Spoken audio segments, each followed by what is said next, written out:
This list I found to be the hardest. It's sort of agonizing because you got guys who are injured, some guys breaking out, some guys regressing. Top 5 left wingers in the NHL based on the results last year. Number 5, Zach Hyman. As a Leaf fan, we already know what we're missing when he's not there. It's a pain. Zach Hyman came into the league as a guy who literally worked for every single puck. That was his big go-to. You couldn't stop the work ethic, but he couldn't bloody score. Stone hands. He did score a little bit on like the penalty kill, but since then, he's got a little bit better. I can remember when Mike Babcock's stubborn ass decided to line him up against Patrice Bergeron on the penalty kill in the playoffs. What I'm saying is the Leafs put him in a ton of positions where he should not have succeeded. And sometimes he did anyway. And when he didn't, he worked in the offseason to make sure that he could succeed the next season. And the reason he's on this list is because he's got that work ethic. And the beneficiary of that is Oilers Nation. Holy smokes, has he been good with the Oilers. The grittiness, the toughness, the digging, the puck possession. Yeah, that's all still there. But now he can score 36 goals like he did last year. Nobody thought that this player would ever get close to 90 points. Unthinkable 3-4 years ago. But the thing is, I wouldn't be surprised if he did it again next year. Something about this player, you see it so rarely where they're able to elevate their game every single year. Number 4, it's Kirill the Thrill. He is that guy. You're not that guy, pal. Trust me. You're not that guy. Okay? Are you? Absolutely.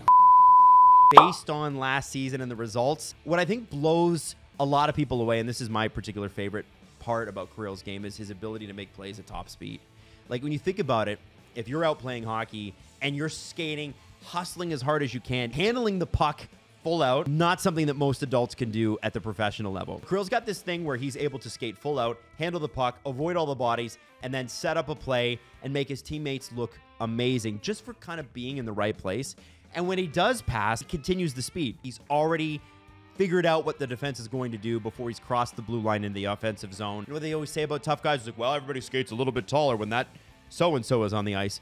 Kirill is that, but for skill. He makes everybody around him faster, smarter, dangerous. 40 goals in 67 games. Who needs cap space when you have Kirill? Number 3, Jason freaking Robertson. You know, when you're coming up through the junior ranks, it's like, I'm the best of the 15-year-olds. In the NHL, you have to be the best of the adult males between the ages of 18 and 40.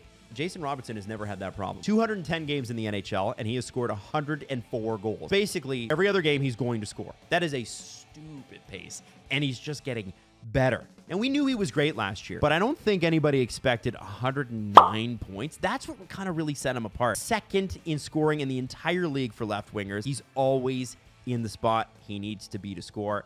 I find that so impressive, especially at 23. He's going to get stronger. He's going to get smarter. And I'm really glad he is not in the Leafs division. Number 2, and maybe this is a legacy pick, but I will own it. Alexander Ovechkin. This guy is the future all-time NHL leader in goals if he stays healthy. What impressed me the most about him this year is what he did with a not very good Washington team. This is a guy that had 75 points in 73 games, 42 goals. Really good. The physicality is still there when he wants to use it, although, you know, as players get older, they're not throwing as many hits as he does. The desire to win is still there. He's an intense guy, and that shot, like, so the crazy thing about Ovechkin's shot is he's been doing this for like 16 or 17 years at the NHL level. You know where he's going to be. You know when the shot is coming, and for some reason, teams leave him wide open, and that's because it's a freaking cannon. Nobody wants to lie down in front of an Alexander Ovechkin shot. Sorry, goaltender. And he's doing it at 37 years old. That's the crazy part. His game is predictable. We know where he scores from. We know how he scores. And still, nobody can stop him. I think you look at the season a lot differently if the team around him wasn't so mediocre. If they can build something for the last 3 to 5 years of his career in Washington, I think you're going to see what I mean. Alexander Ovechkin is a winner. He is unstoppable. He's 37 and still doing it. Yeah, number 2 on my list. Okay, so number 1, I think, should be obvious. Listen, if you completely ignored the regular season that Matthew Tkachuk had, he would still be on this list. Let's talk about just the playoffs. You're talking about beating the best regular season team in the history of the NHL in 7 games.